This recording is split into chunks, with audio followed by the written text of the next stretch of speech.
엘리베이터를 타고 이동한 곳이 중환자실이란다. 그곳에 있던 간호사가 환자분, 당분간 중환자실 격리실에 계실 겁니다. 하고는 나간다. 격리실이라니? 이곳이 어떤 곳인지 궁금하였지만 눈을 뜰 수가 없었다. 격리실로 이동하여 얼마나 있었는지 모르겠는데 갑자기 구토를 할 것 같아 사람을 찾았으나 아무도 오지 않았고 나는 차마 침대에 토를 할 수 없을 것 같아 침대 난간을 잡고 병실 바닥에 한참을 토했다. 울렁대던 속이 잠시 후 가라앉았고 나도 침대에 가라앉듯 누웠다. 눈을 뜰 수 없었다. 그렇다고 잠을 자는 것도 아니었다. 비몽사몽 그렇게 있는데 간호사가 들어오면서 바닥에 토한 것을 보았는지 환자분 또 토하실 것 같아요? 묻는다.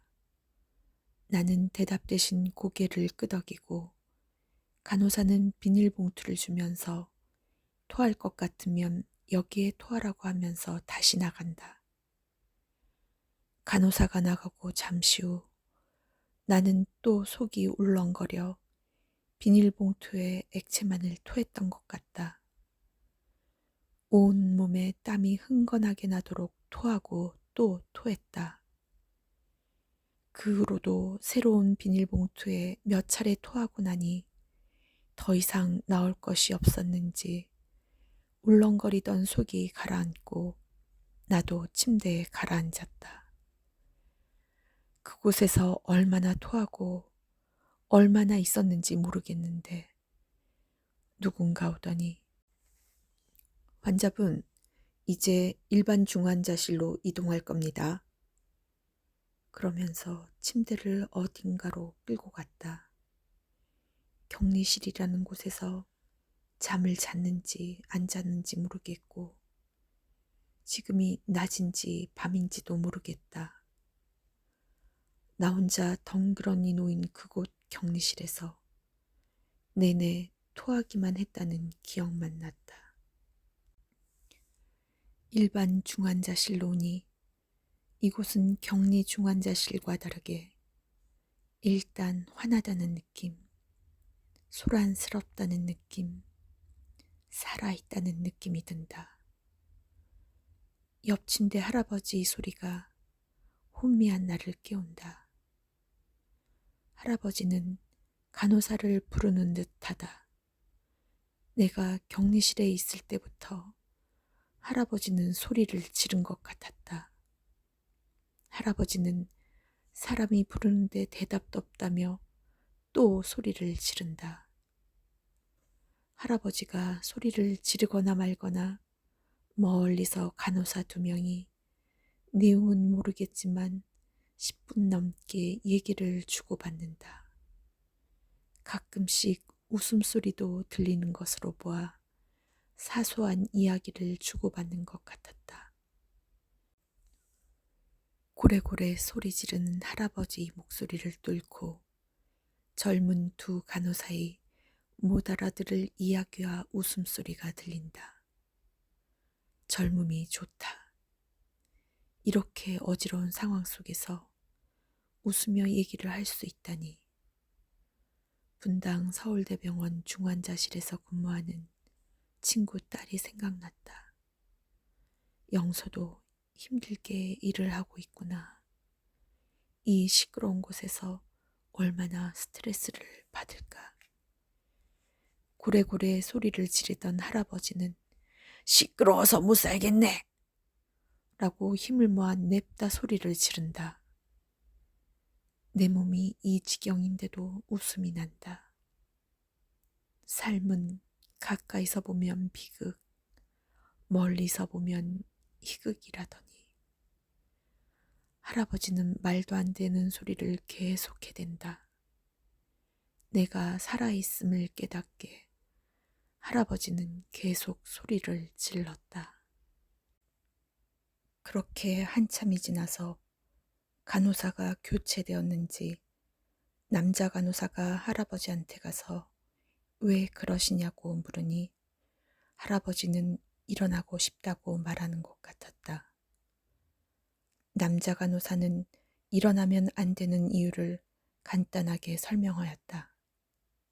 일어나면 절대 안 되고 만약 일어날 경우에는 손과 발을 묶을 수밖에 없다고 단호하게 말하자 할아버지도 이제 그만 잠잠해지셨다.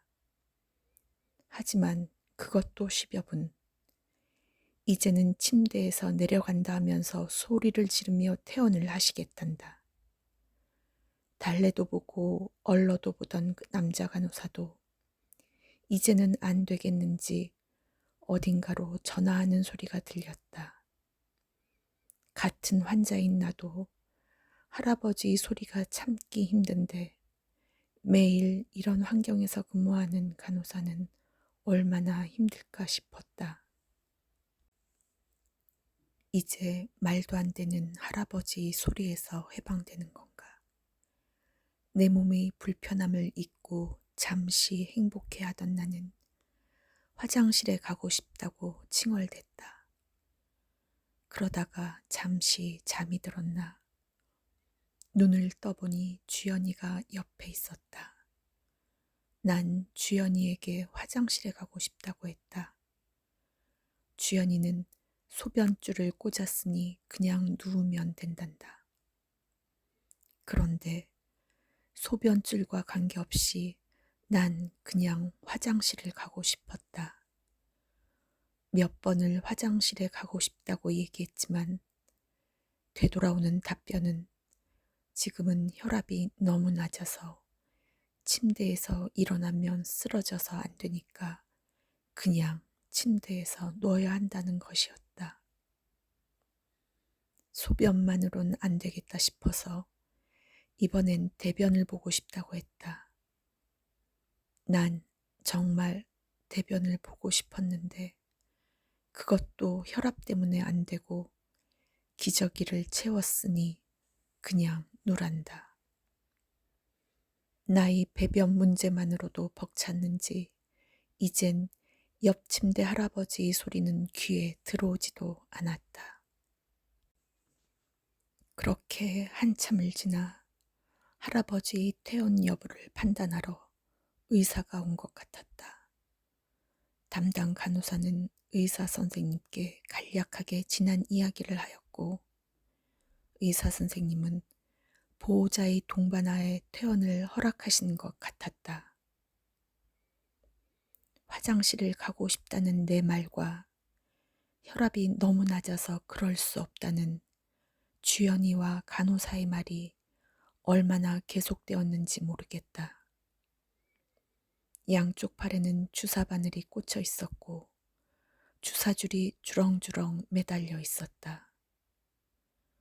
얼마나 많은 양의 주사액이 들어가는지 또 얼마나 많은 시간이 지났는지도 모른 채 반듯하게 누워 있어야만 했다.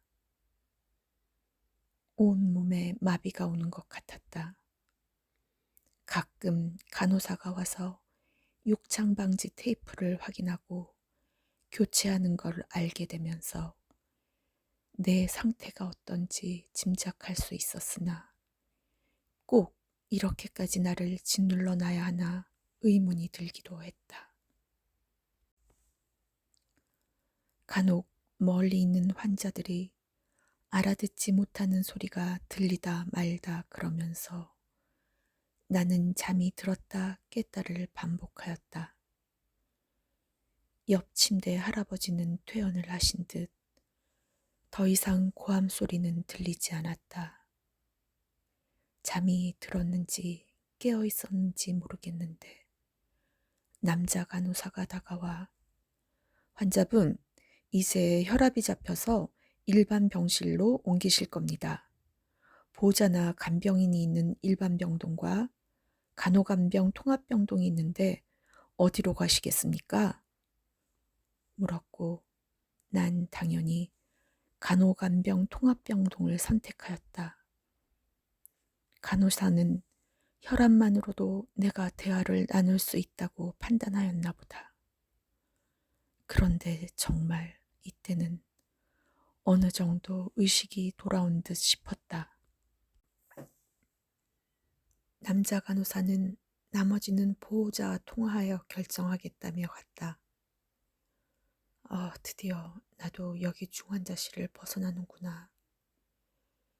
일반 병실로 이동한다는 소리를 듣는 순간 너무 행복했다. 스르르 눈이 감길 때 남자 간호사가 다시 다가와 따님이 효녀세요 한다. 무슨 소리지? 아무런 반응 없는 나에게 남자 간호사는 따님이 1인 병실로 옮겨달라네요. 이게 무슨 소리야? 기운 없이 누워있던 나는 1인실 없다고 하세요. 4인실로 옮겨주세요. 했더니 웃으면서 그렇지 않아도 1인실이 없다고 하니까 그럼 1인실 예약을 걸어달라고 했어요. 아니요. 1인실 나와도 아직 안 나왔다고 해주세요. 남자 간호사는 아무런 말 없이 그냥 웃기만 했다. 아이고, 얘가 정신이 없네. 1인실 병실료가 얼마나 비싼데. 아무것도 모르면서 어디 1인실로 가자고 해. 잠시 후 간호사가 오더니 이제 소변줄을 뺄 거라면서 커튼으로 사방을 가렸다. 소변줄을 뺄 때 조금 불편하실 거예요. 하면서 간호사는 본격적으로 소변줄을 뺄 준비를 하고 내 몸에서 소변줄을 뺐다. 그런데 소변줄을 빼내는 순간 나도 모르게 간호사의 팔을 쳤다. 처음 겪는 불편함에 놀랐던 것이다. 미안하다는 말도 못했다. 그렇게 일반 병동으로 갈 준비를 하면서 또다시 화장실에 가고 싶다고 했다. 간호사는 이제는 가도 되겠다 생각했는지 간호조무사를 불러서 나와 화장실에 같이 다녀오도록 부탁을 했고 나는 간호조무사의 도움을 받으며 천천히 침대에서 일어나 한 발 한 발 조심조심 걸어 조금 멀리 떨어진 화장실로 갔다. 급했지만 조심스레 화장실 변기에 앉았고 앉자마자 그동안 참았던 배변을 한참 동안 시원하게 보았다. 내 배변 소리가 화장실 문 밖으로 나가거나 말거나 신경 쓸 겨를도 없이 아주 한참을 누웠다. 이젠 살 것 같았다. 전엔 우리 집 화장실 외에선 변을 볼 수 없었다. 친구들과 간 최신식 콘도에서도 딸과 함께 간 최고급 호텔에서도 변을 못 보았는데 우리 집이 아닌 어딘지 모르는 이곳 병원에서 이렇게 변을 편하게 볼 수 있다니. 그리고 나도 모르는 사이에 채워졌던 초대형 사이즈의 기저귀를 빼내어 화장실 쓰레기통에 넣었다. 그러고 나니 몸이 한결 가벼워진 것 같았다. 화장실을 올 때와는 다르게 여유 있고 조금은 힘이 들어간 걸음으로 침대로 돌아와 누웠다. 이제야 눈도 편안하게 감기며 살며시 잠이 오는 듯했다. 잠시 후 간호사가 와서 병실 준비가 다 되었으니 일반 병실로 옮기겠다고 말했다. 나는 고맙다는 인사도 못하고 눈을 감은 채 누군가의 도움을 받으며 일반 병실로 옮겨졌다.